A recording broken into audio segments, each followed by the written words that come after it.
early in a relationship, there's usually lots of emotional tension when two people meet, and we've got that attraction and the sparks going. Now, here's what I teach: is that in general, women have to experience emotional tension to feel attraction, arousal, and attachment to a man, and stay attached to him over time. They need it. It's the drama. Watch women with their girlfriends. Constant drama, constant this, constant, gossiping, backbiting, hierarchies, all that stuff that goes on with the feminine. She doesn't care. She doesn't care if it feels good to you or not. She just has to have emotional tension. So she might pick a fight with you. She might accuse you of something you haven't done. She might say, "Who are you chatting with on your phone?" She might, anything to get you to react. And as soon as you're in react mode, there's tension. She got what she wanted.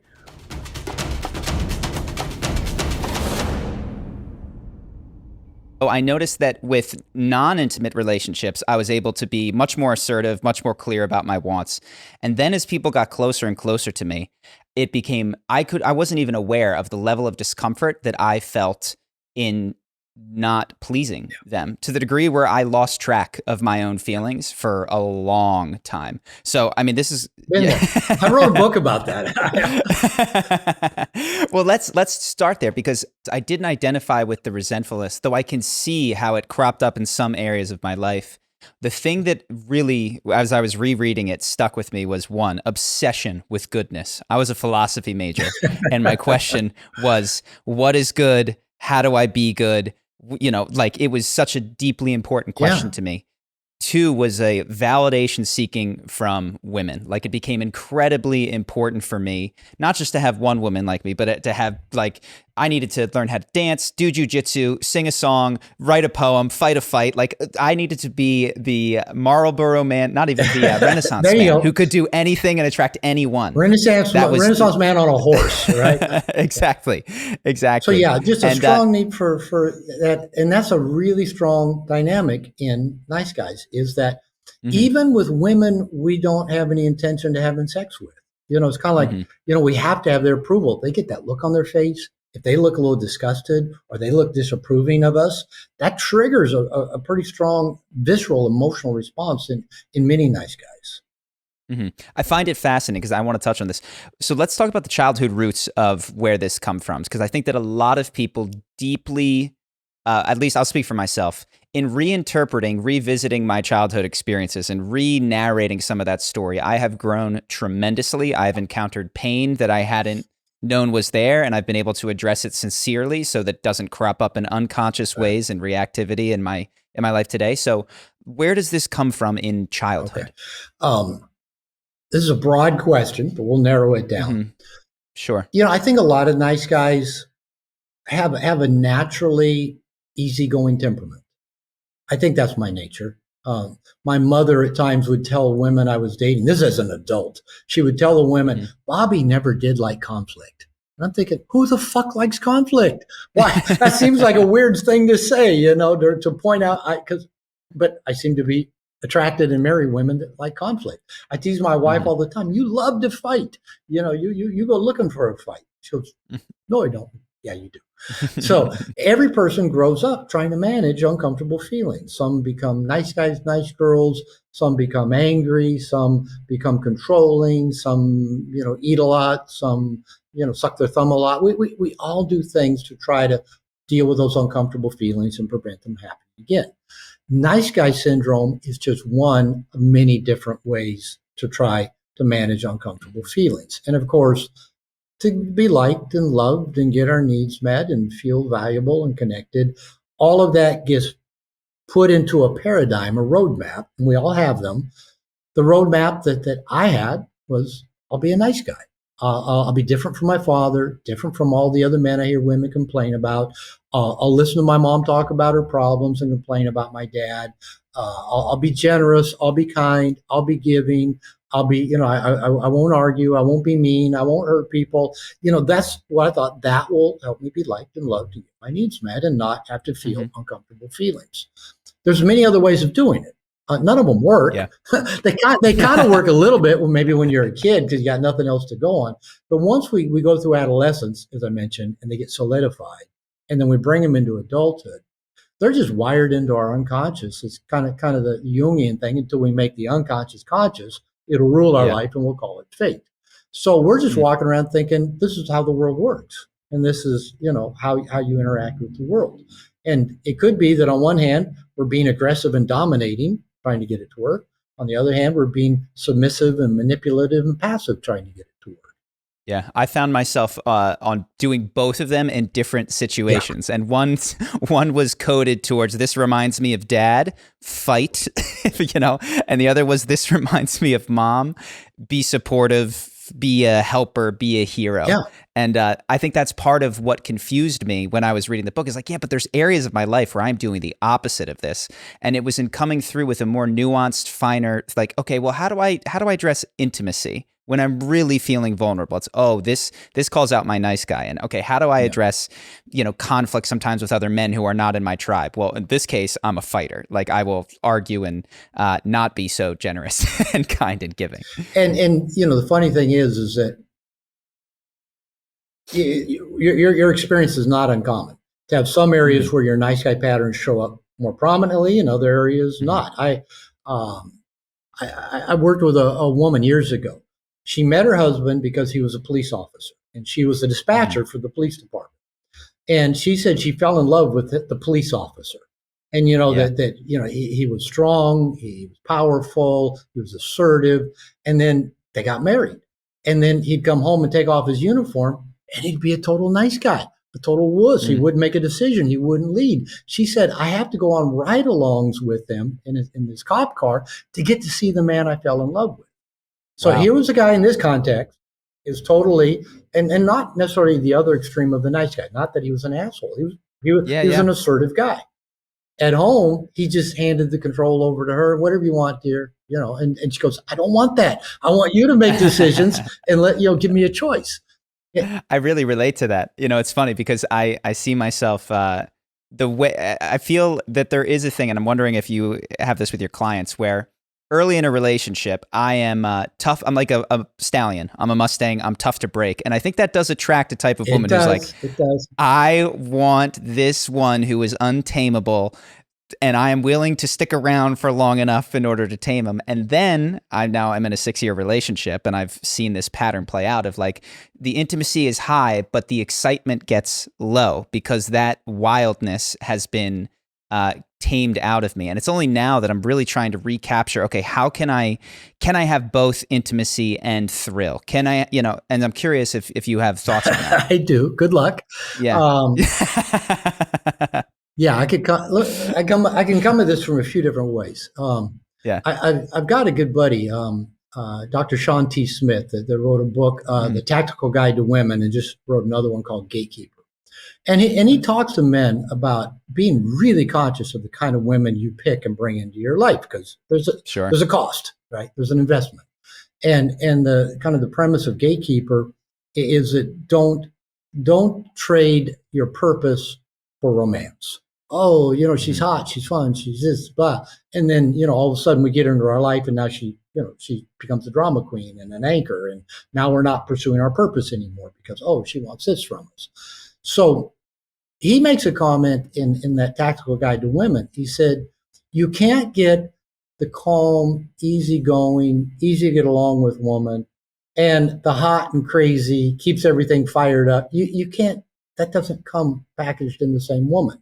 He says, you really kind of got to lean one way or the other. Another really good book, Mating in Captivity by Esther Perel. She basically, the basic premise is, and I may not be getting it 100% right, but basically the more intimate you become, i.e. the more known you become by a partner, the less excitement, anticipation, unknown, uncertainty, there's less of that. And so, we've got this kind of dilemma there. How do we really become intimate with another person and then with us? And my definition of intimacy is knowing self and being known by another. So that means they know the depth of who we are. You know the depth of who they are, and that's a growing process over time. How do we have that kind of intimacy and depth of connection where we just truly value this person for who they are? And have that kind of intensity, just that intensity, and Mhm. never know, The not the not knowing. knowing. Yeah, yeah, yeah. And the best way I found is that, for example, my wife Lupita, I mentioned I met her in Mexico, and we've been married 7.5 years, is a really strong woman. And she grew up 8 out of 10 kids of poverty, Guadalajara, Mexico. So she's been through just toughness, roughness. She's ready for a fight. She's a gym rat. She works out 2 hours a day. She's done Muay Thai. She's done kickboxing, Mm, and she just she just loves that intensity. And that's not me. I'm kind of like, let's just talk things out. Let's just be calm. That's not her style. But the good thing is she's got this strong, we'll just call it that masculine, strong side that can get things done. But she's also got this feminine side that likes to be led, she likes when I order for her in restaurants. She likes it when I tell her mm, no. She likes it when I stand up to her. She likes it, she likes it when I call her my Mexican whore. She likes that energy. So mm, unfortunately, I don't have a good formula for how you can mhm, find the nice, calm person that will talk things out without yelling and screaming or withdrawing or slamming doors, mhm. and still is fiery and hot and surprises you and dresses like a slut when you're going out to meet your mother or something. Mm, That kind of mm, stuff. Now, what I do teach is something that I call positive emotional tension. And what you were talking about early in a relationship, there's usually lots of emotional tension when two people meet, and we've got that attraction and the sparks going. Now, here's what I teach: is that in general, women have to experience emotional tension to feel attraction, arousal, and attachment to a man, and stay attached to him over time. They need it. It's the drama. Watch women with their girlfriends. Constant drama, constant this, constant gossiping, backbiting, hierarchies, all that stuff that goes on with the feminine. And we guys, we don't tend to like emotional drama. Our Where we go for emotional drama, our sporting events, our action mhm, flicks, all of it, time clock on them, right? We know mhm. that even baseball, they got clocks in baseball now. So where we go to get our attention, we know it's going to end in 2 hours. And that's it. Then we can relax and do nothing and not be bothered. So what happens over time in most relationships, even the guys that were pretty good at creating the emotional tension early in the relationship, a little bit of surprise, a little bit Yeah. of can't tie him down, can't tame him. Mhm. Uncertainty and anticipation are two powerful creators of emotional tension in women. Yeah, he loves Yeah. me, he loves me not. I don't know. Is he going to call me back? Is he going to text me? Is he seeing somebody else? I don't know. All of Yeah. that keeps things fiery. But then as Mhm, you become more predictable, she knows you better. She knows what you're really about. She knows what you're really up to. And now that you've gotten more comfortable with the relationship and you're focusing more on your work, more on these things that require your time and attention, and you don't want as much tension in your life, you find the quick fixes. How do we just get this resolved? How do we just get it done? Yeah, what do you want to do for dinner tonight? There's less of the, and that's just kind of a natural thing that happens over time.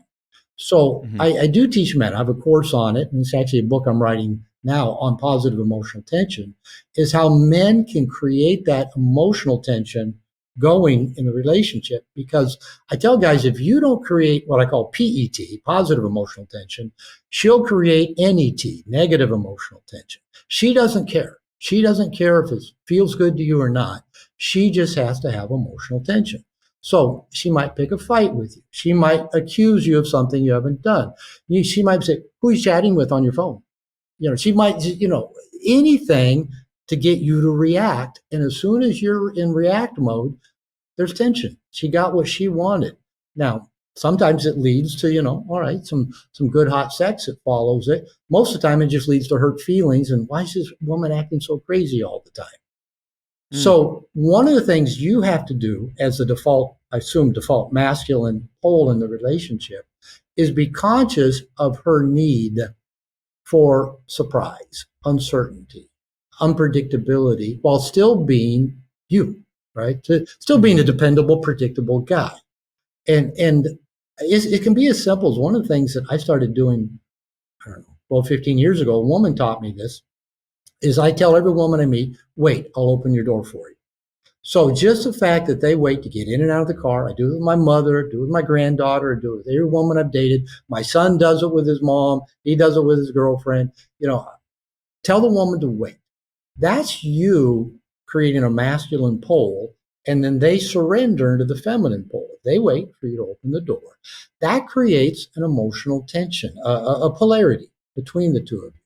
I see so many men and women walking. The men and women don't even walk next to each other. They get to the car. The guy just walks over and gets in on his side. The woman gets. I'm watching that. I go, how boring. Those two are probably bored to death with each other. And then my wife and I got back from camping, this is about a year or two ago. We went to pick up some pizza and we're walking out from the pizza place. And I opened her door, which I always do on the car. She gets in and these two kind of rough guys walking, they had a big jacked up pickup and they come walking up. They go, you don't see that every day. I go, what? And they go, a man opening the door for his woman. And they go like that. Like, how cool is that? So that little thing creates a polarity. You're leading, they're submitting. And now all of a sudden that you can expand on that kind of polarity of how you set the tone and lead. I would love to chat about this because I read many years ago "Way of the Superior Man" by David Deida, which you might be familiar with, about masculine and feminine polarity. Yeah. And I have to admit, I deeply resist the call to, for instance, open a door or do that, and have encouraged. I tend to pick very feminine women, and I can see, the apparent dynamic of, well, this makes it less exciting and there's less difference. But I have been at times frustrated by the lack of masculine container that a partner that I've chosen, because I've picked them, they're very feminine, has. So for instance, why don't they pay their bills? Why don't they balance their checkbook? Why don't they check the air in the tire? Yeah. So I've made way more money and have paid for most of the things I've done, and that's all fine. But there's a level of emotional groundedness and containment that has not been common, and it's only in my current relationship that I'm like, I don't want to provide all of the masculine containment. And in fact, I feel like I've sort of gotten more in touch with my inner feminine, which means I need less intense external feminine in order to feel balanced in my life. I don't know if that's something that you've seen in clients, but yeah, so that I would love to hear more about this, because I am early in the stages of what might be a very long relationship, and do want it to be exciting and do want it to be intimately connected. And if that means I have to open doors, I will. But run me through it. There's no have to do this, okay? Mostly I encourage people to be themselves. Be who you are. You can go anywhere on the internet. It doesn't matter if you're going to relationship experts, dating experts. Well, be this, do this, be that. I'm not a big fan of all the tips and hacks. I'm really a big fan of being yourself. And you and I will have a good time connecting with each other if we're just being ourselves, not trying to be somebody other than who we are. Now, kind of going back to that data model of masculine and feminine polarity. I've read Way of the Superior Man too many times, been to David workshops, worked with a coach who's trained with David Deida. So really familiar with the background. I don't agree with everything that he says, but I do like a lot of his models. So let me kind of break it down the way I break it down. We've all got a masculine and feminine energetic side. And most men tend to be more masculine than feminine, but that's a generalization. Most women tend to be more feminine than masculine, another generalization. Now, just accept them for generalizations. Sure. Culture, especially in the last 50, 60 years, has tried to take a lot of the masculine out of boys. And can you define them really quickly? So, like, what are masculine and feminine in this? I'm going to break it down how I define it, not necessarily how Deida might define it. I break it down simply. Masculine does. Feminine is done too. Masculine is penetrating. Feminine is penetrating. Okay, and it fits with the yin and the yang model. The black and white thing that we've all seen. And that the masculine part of ourselves is the doer part in the world. It's out penetrating the world. It's getting the stuff done. The feminine part about ourselves is the receptive part of ourselves. It's the part that seeks connection and nurturing and the flow of love. And so most of us have some balance of that masculine and feminine. Most of us are a little bit more than one than the other. Some a lot more than one than the other. And a lot of the nice guys I work with do have a pretty strong feminine side. I do. You know, I would Mhm. identify as having a pretty strong. I like to be appreciated. I like the flow of love. I like connectedness. You know, I like clothes. I like color. You know, so Mhm. I would identify in that feminine way. Now, I, I'm in spite of that, having that strong feminine side.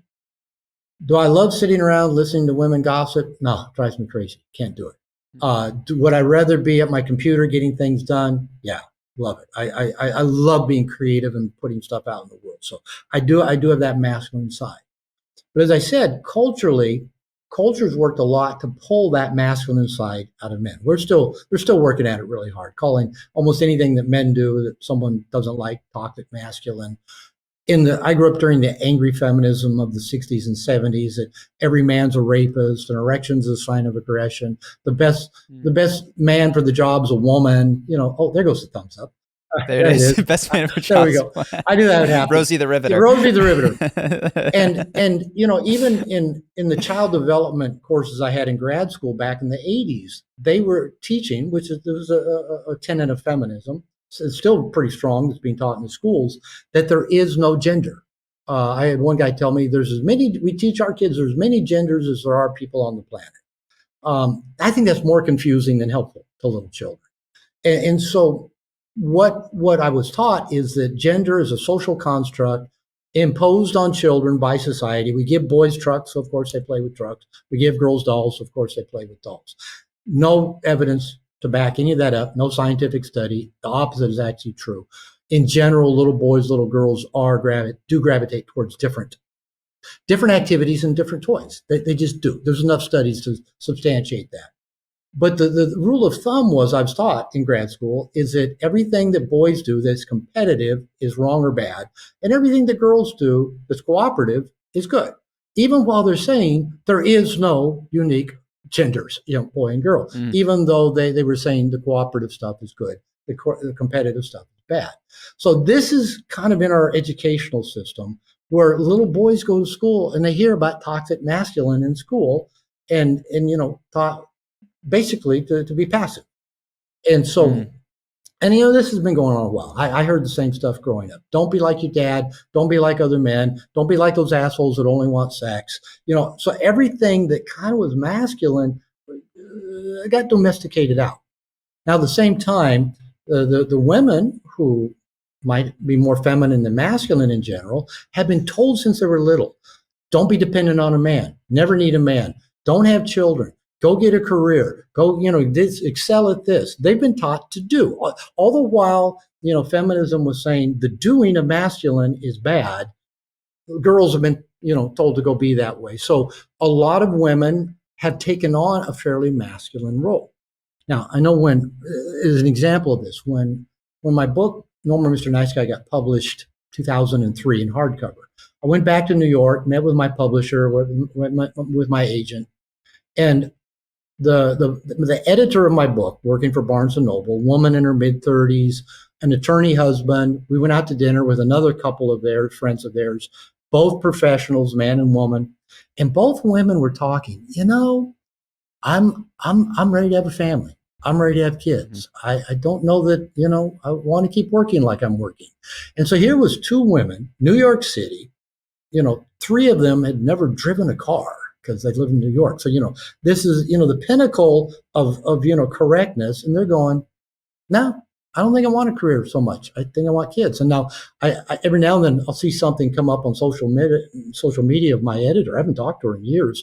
Pictures of her with her three kids, you know. Mm. So the women have been told you're supposed to be more masculine, all the while being told everything about masculine is toxic. So I think, luckily, fortunately, we're heading back to a healthier Yeah. space, not the extreme of the, you know, the evil patriarchy, and not the extreme of, you know, where we've been, where everything men do is evil. But we've all got masculine and feminine energies about us. The more we can be more conscious of what those are in us. What's a part of you that likes to do, that likes to get things done, that likes to move things forward, that likes to be masterful? Those are masculine traits.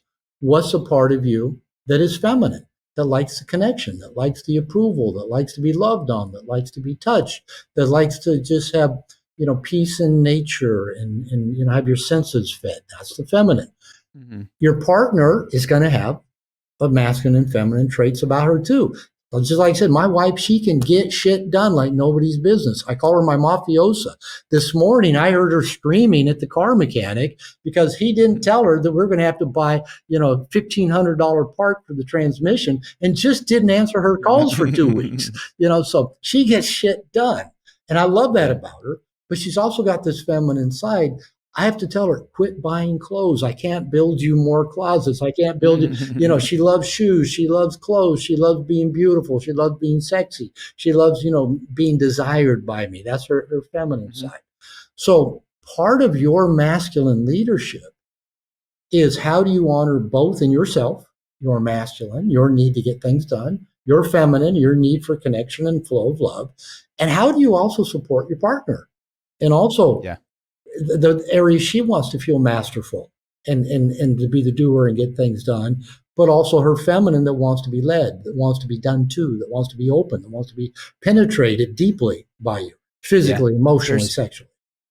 There's something here that I think is interesting because it's, I hear influencers on the web that are talking about, you have to hold a masculine frame and don't show her your vulnerability, don't show her your weakness, women. And it's always because women don't like that, which is like, wait a second.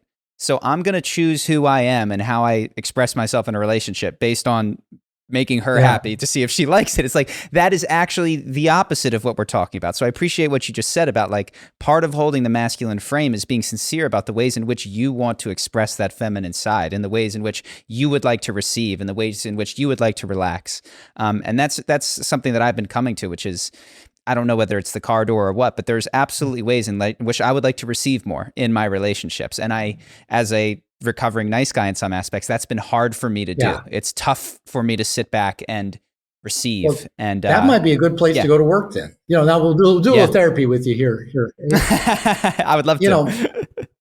Going back to the covert contracts of nice guy syndrome, that covert contract number 2. Oh, there goes thumbs up again. It loves the second covert contract. There you go. Is that if I do it left-handed, so is it if I, read other people's minds and meet their needs without them having to ask, they'll do the same for me. Now, part of the problem is that nice guys tend to not surround themselves with people who actually are all that well equipped helping them meet their needs. If you're going out picking people who seem to have needs that you can help with, right? Because you get validation and meaning from that. I love watching your dogs romping around on the couch behind you. If you're surrounding yourself with people that you pick because they kind of need fixing, well, they're probably never going to get to that place where they're, good at helping you get your needs met. The second problem is most of us are terrible receivers. It makes us feel guilty, like we're doing something wrong if somebody gives to us. And this, I've worked around this issue a lot with nice guys and in myself. Nice guys can feel like we're bad for having needs. We're going to be in trouble. We now owe people something. There's a price to pay. My second wife, who I was married to when I wrote No More Mr. Nice Guy, she used to say, "You're impossible to give to. Every time I try to give something to you, I never know if you really like it, and you turn around and give me something right back." She goes, "Let me just give to you." And so that was a practice. I was comfortable giving. In fact, I had to go through I went on a 1-year moratorium, this is years ago, where I could not give anything to anybody except myself. Wow. Just to me. That's powerful. That's really powerful. I might need to do something like that. Every time I had the impulse, like, oh, they would like that. Or I could do that. No, I had to do it for me. And then I had to go tell on myself as well. I had to go tell my partner, I was going to do this for you, but so I did this for me. When I got divorced in my late 40s and became single, I got out in the dating world and quickly realized women wanted to do things for me. And it's kind of like, I'm pretty self-sufficient. I can make my own money. I can start my own life. I can get things done. And women would say, well, what can I do for you? You don't seem to need me. I'd say, well, treat me well and make my world beautiful. What do you find comes up in men, perhaps in yourself, in those situations? I have some awareness, but the massage thing is exactly an experience that I've had, which is if I'm going and I'm paying for a massage at a place, I feel very comfortable. It's one of my favorite things to do. But if someone who loves me is giving me a massage, I can last about 5 minutes before I need to, oh my God, that was great. You Yeah, know, like yeah. I have to escape that situation. And it's tough for me to actually let it in and enjoy it. So I'm curious if you have insight into what's occurring under the hood. That's a good question because it's one I've pondered as well. I don't know that I have all Mm-hmm. the answers. A couple Mm-hmm. of thoughts is that there's a certain indebtedness now Yeah. that we owe them. That's kind of like, oh, I'll do something for them now. Another part is that, oh no, I'm trapped. I actually have to sit here until they're done giving to me. And it Sure. like almost feels like a loss of freedom. Like, Mm-hmm. and that's kind of a crazy way of looking at it. But, kind of going back to, probably my mother issues that, if I started listening to mom talk or if she's, taking me shopping, I now am trapped listening to her talk the entire time. There's no escape. Mm-hmm. So it's part Mm-hmm. of it. There might be another part that I'm trying not to be like my father, who was kind of narcissistic and selfish, and the world revolved around him. So if I let her give too much to me, that might start being like my dad, and everything's about me, and I'm selfish. So part of Mm-hmm. it may be unconsciously you're trying to be different from somebody that you think, well, if I let them give to me, that'll make me like them. Yeah. Again, this is one of those things There's that's a going to take lot. a lot of poking under the hood because I Yeah. haven't figured it I, completely s- out. I see all of those things in mind. I mean, I'm certainly aware of the indebtedness comes up very quickly, and I try the speed at which I try to relieve myself of guilt. I've realized like one of my most reflexive compulsions is to escape the experience of guilt by returning the favor or doing something, Hmm. and to allow myself to just sit in a guilty feeling has been a very illuminating, powerful, freeing I experience. love it. And I think, yeah, and similarly, there was a I've had to learn how to distinguish between like help. You talked about caring versus caretaking. Right. The caretaking you have is it's given because the person who is giving needs to give Yeah. it. It's what they need to Yeah. give. And I think there were times in my life, not all, I was well supported, but where the love that I received was of that caretaking variety. It was a gift that my mother needed to give me. It was not what I needed at the time. And I think that is also activated when I'm receiving a massage and it's not that great. And it's like, I'm supposed to sit here and be really grateful for this Yeah. massage that is not actually helping my neck or back loosen. And I've noticed that and go, oh, wow, you know, could you watch a YouTube video on this and then come back and try to give me a massage? Because we're afraid that will make us some kind of ass, some kind of Yeah, ungrateful yeah, person for this thing that's exactly. being. But if you even think about it, because underneath it implies whatever they're giving to you has strings attached, which makes Hmm. sense because the nice guy covert contracts all have strings attached. You're Hmm. giving a massage because you're hoping that, it'll relax her enough that, she might take her shirt off. There's Hmm. strings attached. So we Hmm. assume, and especially if maybe our parents or caregivers also gave us strings attached because they got value from that giving. We do feel indebted, like we do owe them something now. And so, Hmm. and one of the things we might owe them is to kind of not complain, to be kind, Sure. to not ask them to stop, to not ask Be them to do something better. Yeah, appreciative. be Yeah. appreciative.